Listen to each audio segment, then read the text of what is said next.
Hi there, welcome to this Sunday's edition of Jamaica Magazine. I'm your host, Adrian Atkinson, and I'll be your guide for the next half hour. More after this message.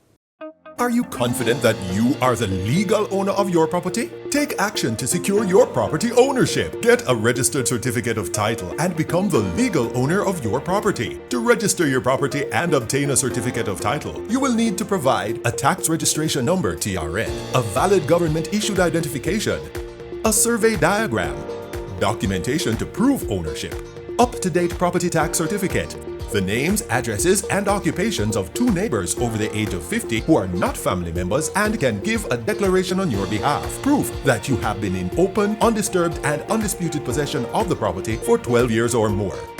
For further information on registering your property and obtaining a certificate of title, contact the National Land Agency at 876-750-5263 or 876-946-5263. Email asknla@nla.gov.jm or message us at WhatsApp at 876-418-5089. The National Land Agency. One agency, one goal to serve you better. The NARA Act was officially passed into law in May of this year. The law establishes a special purpose authority designed to fast-track major recovery rebuilding projects following the damage caused by Hurricane Melissa last year. In doing so, NARA is expected to eliminate traditional bureaucratic delays in government. In this special interview, we discuss NARA's mission and more.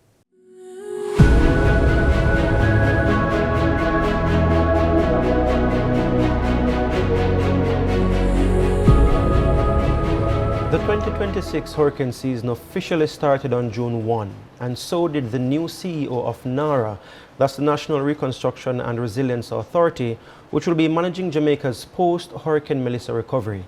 He's Major General Anthony Anderson here with us for this special JIS interview. General Anderson, the start of your appointment coinciding with the start of the hurricane season feels very symbolic. Do you see it that way? I think it is. And I believe that there's probably a good reason why it's on the 1st of June. Obviously, we've been looking at that period, June to November, as the hurricane season. Traditionally, hurricanes came in the middle of that, August, September. So we have a real full season now.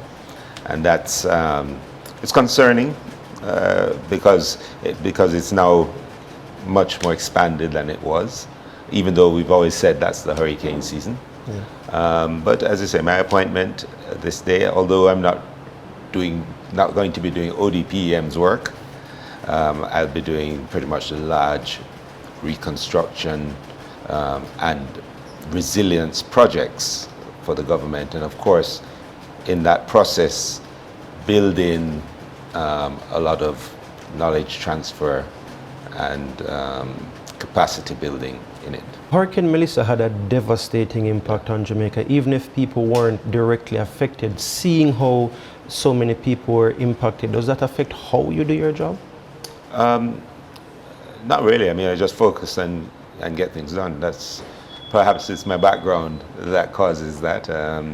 It's crisis, operating in a crisis is really, it has been my bread and butter for a very long time.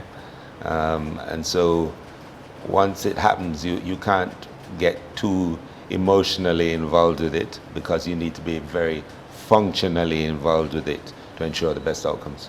Yeah, you spoke about your background just now. You've been head of the JDF, head of the police force. You've been national security advisor, most recently Jamaica's ambassador to the US. Anyone would agree you have served your country with distinction. You could easily go off to go and play pickleball or golf, something like that. Hang up your socks. Why take on this huge job now? Well, when you do service, there's never enough that you can do for your country. If there was no Melissa, then there'd be no NARA, and then I wouldn't be doing this. I'd still be the ambassador. I'd still be doing that and seeking an advantage for Jamaica over there. But since you had Melissa, with the level of damage and devastation that it caused, and you have NARA, you now have opportunity. And that's an opportunity all of us, none of us can afford to waste. And I believe that my own background and experience will assist in getting that done. Expound on opportunity. What do you mean by that? Well, it's given an opportunity to rebuild. It's given an opportunity to get money, to invest in infrastructure that was probably necessary, but we didn't have the money to do, and things that are now damaged, which are broken, that previously were okay, so people would get by with it. Now we have an opportunity to rebuild. We have an opportunity to get a construction industry that can build faster and bigger things. We have an opportunity to get young engineers looking at how you build at scale. And we have an opportunity to create leadership through our ministries' structures to ensure that we have leaders who can lead in a crisis. Yeah. So there are lots of opportunities there. And for you, what will success in this job look like? Well, at the core of it is that we actually deliver at scale, with speed, transparently, efficiently, the projects that are given by the cabinet. Beyond that is the level of integration and communication we get going with our public-private partnerships, and also with what the private sector is doing. All of that needs to, at least there needs to be awareness with all of it so that we can create some synergies from all of the efforts that are going to be taking place simultaneously, what we do, but what everybody else is doing as well, is to bring all that together. And speaking about the synergies and the efforts, if we were to put some timelines on that, what realistically are you hoping to achieve in your first 90 days? Well, usually it's 100 days. Yeah, usually we talk about now 100 days. I mean, the first part of it is really setting up the organization. So NARA is an act that has a CEO, and that's it at the moment.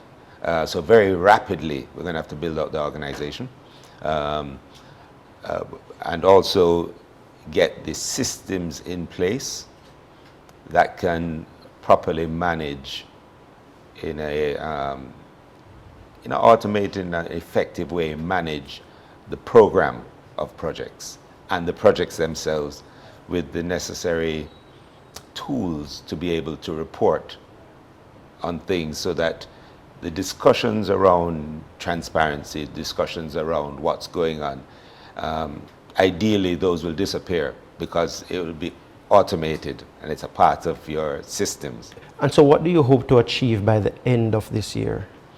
Right, so by the end of this year, we should have, well, NARA will be up and running. We will have a sense or a register of our projects that are NARA projects, but the other projects that are taking place that may impact, or the ones that we may be able to get synergy from by coordinating the efforts, whether it's a public-private partnership type project, an existing project in a ministry that's not under NARA, or a private sector project. And the more we know about the collective picture of what's being done, is the better we can get some synergies. We should also, by the end of the year, have had engagements with all the MDAs that have a piece to play in that puzzle, but also affected parish councils and so on. We need to know each other, because I mean the truth is that I'm here as CEO of NARA, but ultimately the outcome is a better Jamaica for everyone. So everyone who has a hand in it should want to accelerate it, get things going faster, more efficiently, because that's what our people expect of us. Yeah. You mentioned transparency earlier, yeah, and there has been a lot of discussion around NARA itself and their appointment, and we do want to touch on some of those issues on the other side of this break. We're speaking with Major General Anthony Anderson, the CEO of the newly established NARA. More on the other side of this break.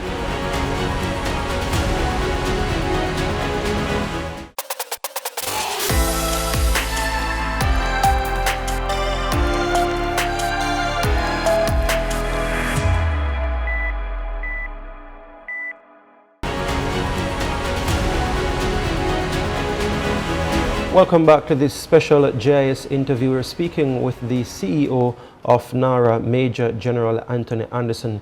General Anderson, Jamaicans know you mainly from your jobs heading the JDF and the police force, so we know you have a strong background in national security. What qualifies you, many Jamaicans are asking, for this job?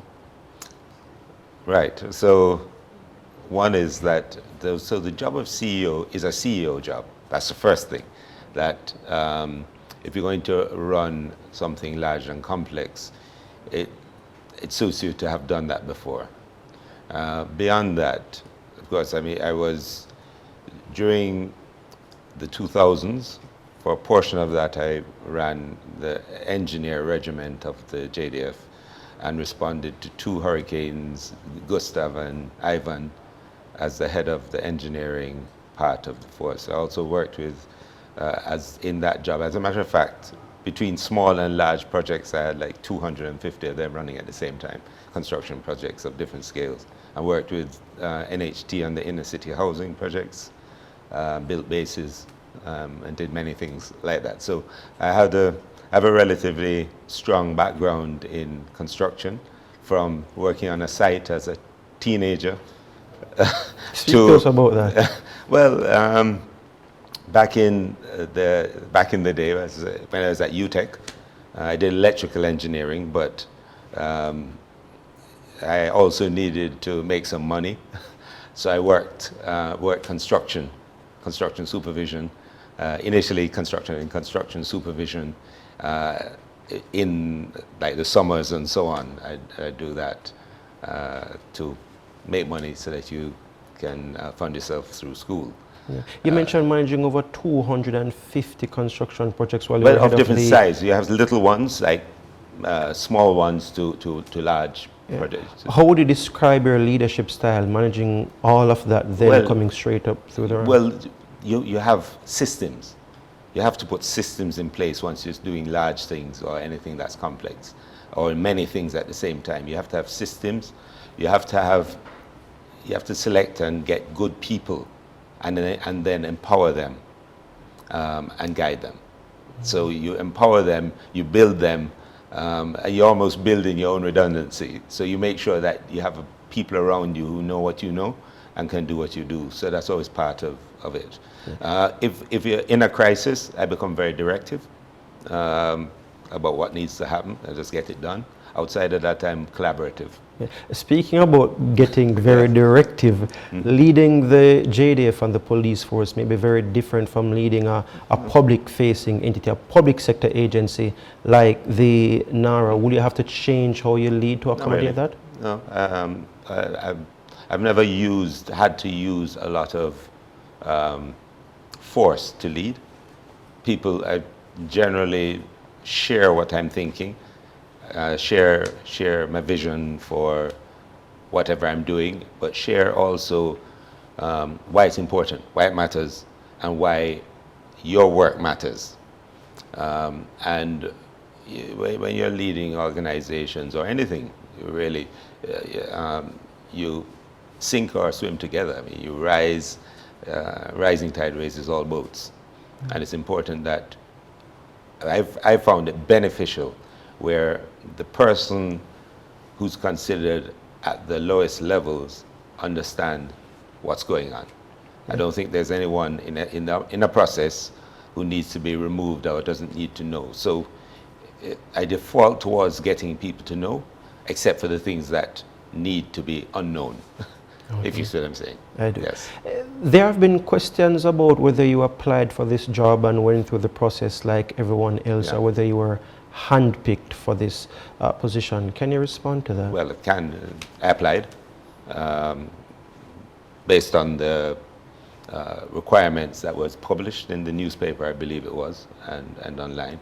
And then I was interviewed, probably maybe an hour and 3/4 interview, so it was quite an interesting thing. But of course, it wasn't that problematic for me, because it's really talking about things I know. You know, it wasn't that difficult. Yeah. The agency has been controversial even before it came into being, with various interest groups raising varying concerns. Does that concern you? So it's new. New things tend to have that. We're aware that, you know, and we have a society where you have a lot of interested parties around any new thing. There is also sometimes challenges with trust, you know, we're not sure. And sometimes we default, unfortunately, to the negative rather than the positive. And that's why even things like, you know, was there a special arrangement for me? But why would there be? You understand? And that's the question. Why would there be? And why would that be necessary? It wouldn't be necessary. As you know, so we get into that mode. The only way we get out of it, to tell you the truth, is when we deliver. How we engage people, how we let them know, you know, what we're thinking. Too much is riding on this for it to not succeed. It's a no-fail mission. And I do want to come to that momentarily, but did the noise make the job any less gosh, appealing for you? I've dealt with noise a lot over my time in public service, especially once you're in a job that is relatively high profile. You know there's going to be noise. In order to do the job, you have to be able to clear the noise. You have to be laser focused on what you're trying to get done. Because it's always trying to distract you. It's always trying to take you down a rabbit hole to prove this or disprove that. That's not why you're there. You're there to deliver something specific. Whatever the job is, there's a very specific set of things that you're there to deliver. That's what you need to focus on. And if you can't take the noise, then you're probably not suited for that. Yeah. Some of the concerns have been the amount of power that the CEO, you, will have. How do you plan to operate so that public interest groups and the public feel heard? Well, I've always operated that way. I mean, most of the positions I've have had extensive power in law, very extensive power. So I've always tried to communicate as best as I can with the public, let people know what's going on. Depending on what we're doing, you can do that to a lesser or greater extent. But I believe that each organization that I've been in, the way they have communicated with the public has increased manyfold and has developed in those organizations. From behind the wall to, okay, this is what we do. And the truth of the matter is now just technology, the way we communicate, AI, all of these things that are part of our world now, it really doesn't allow for anything but a certain degree of openness. Yeah. And speaking about that, there have been questions about the level of internal accountability NARA will have. Do you have any ideas how you plan to address those issues? Well, we have to base NARA initially on what is considered international best practice around this type of thing. And there are a few models that are out there that we've been looking at, how we do that. There are trusted softwares, processes, planned programs, and so on. These things are known already and are acceptable to donors, funding institutions, financing institutions, and so on. So I don't see us going far from that. Obviously, we have to have credibility with what we're doing. So the key is to set up credible systems up front as we develop the organization. You spoke about knowing the local government and connecting with all the other MDAs and agencies. Will NARA be duplicating the work of other agencies? No, because there's lots of work to go around, especially if we're going to try and do things in a short period of time. Hopefully, by collaboration, we'll probably allow them to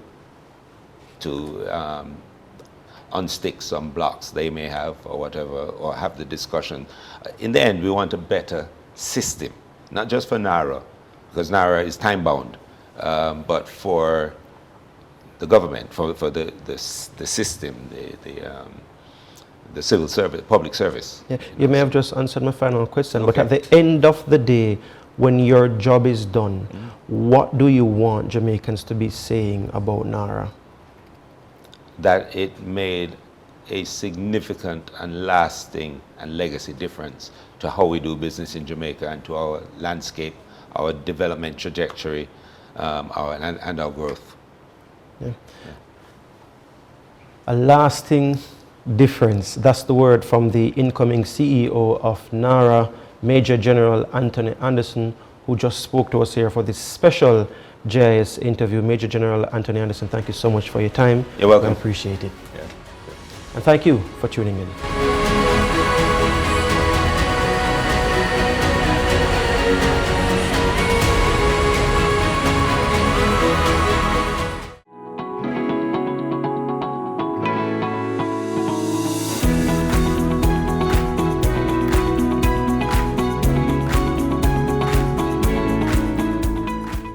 Heart disease, diabetes, and back pain. You don't feel it right away, but sitting 6 to 8 hours without breaks can be dangerous. Sitting for long periods slows blood flow, strains your back, and affects how your body manages blood sugar.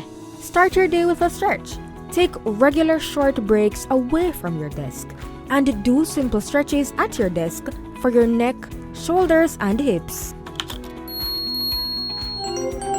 We live and work in a digital world. Screens are everywhere, and it's almost impossible to get things done without one. And the longer we sit, the longer we stare. While your body feels the strain, your eyes do too. Eye strain can lead to headaches, blurred vision, and fatigue, often without you even realizing it. But there are ways to reduce the impact. Practice the 20-20-20 rule. Every 20 minutes, look at something 20 feet away for 20 seconds to give your eyes a break. Remember, stand, stretch, break, and repeat.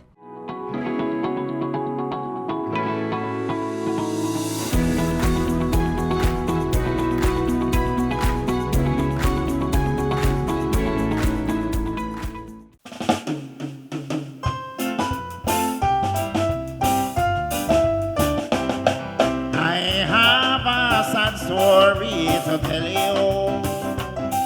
It might hurt your feelings a bit.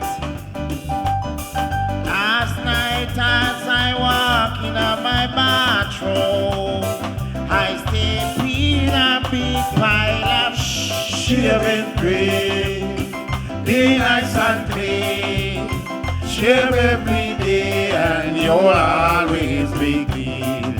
I think I'll break up with my daughter. Her antiques are queer, I'll admit.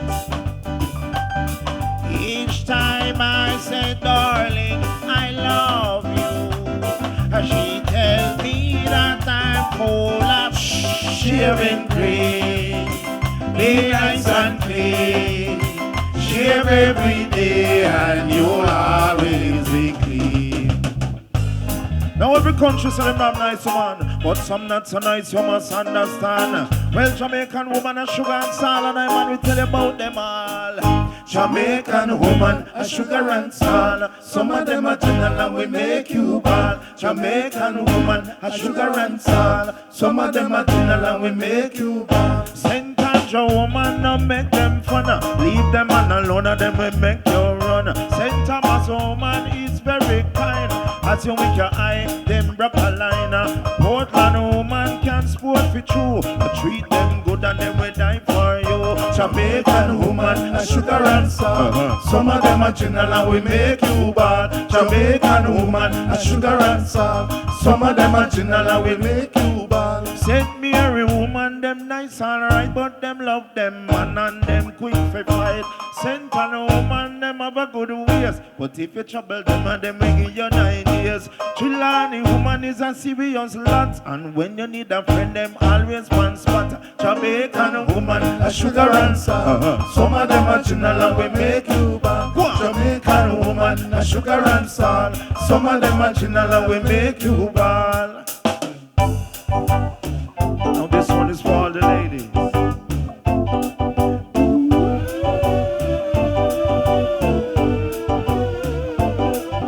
Somewhere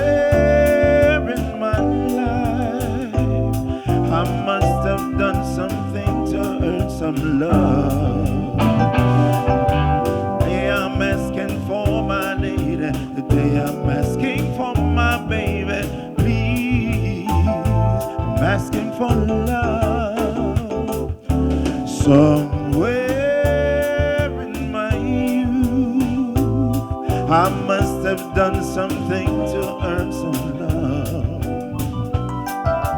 Now I'm also cold and lonely. I need someone to love and hold me. Please, I'm asking for love.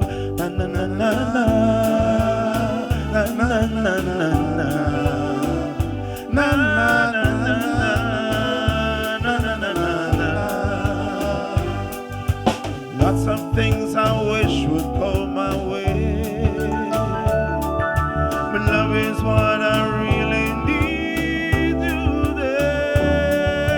Somewhere in the past, I must have earned some blessings that could last. Keep me landing tears like showers, keep me shedding tears like showers. Please, I'm asking for love. Na na na na na na, na na na na na, na na na na na na na. Ready? All the flag in the air like so. All the flags in the air like so. Let me see the flag. Let me see the flag. Hey. This one you got. Say all night party. All night party. All night party. All night party. Everybody say hoo ha, hoo ha, hoo ha, hoo ha. This is an all-night party. Everybody jumping. All-night party. Everybody ramping. All-night party. Everybody skanking. All-night party. No.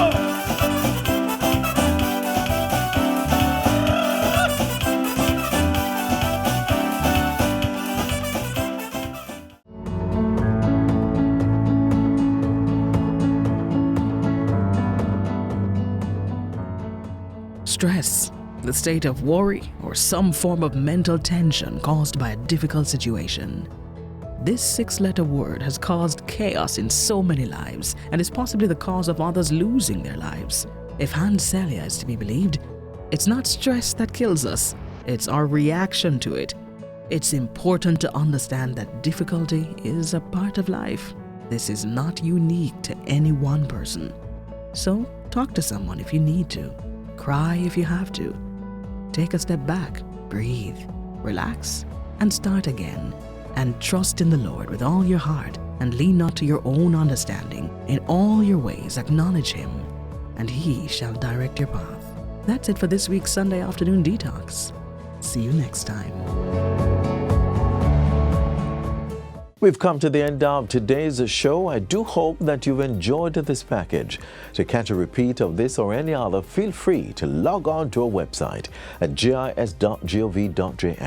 Until next time, I'm Adrian Atkinson. Do take care. This has been a production of the Jamaica Information Service, the voice of Jamaica.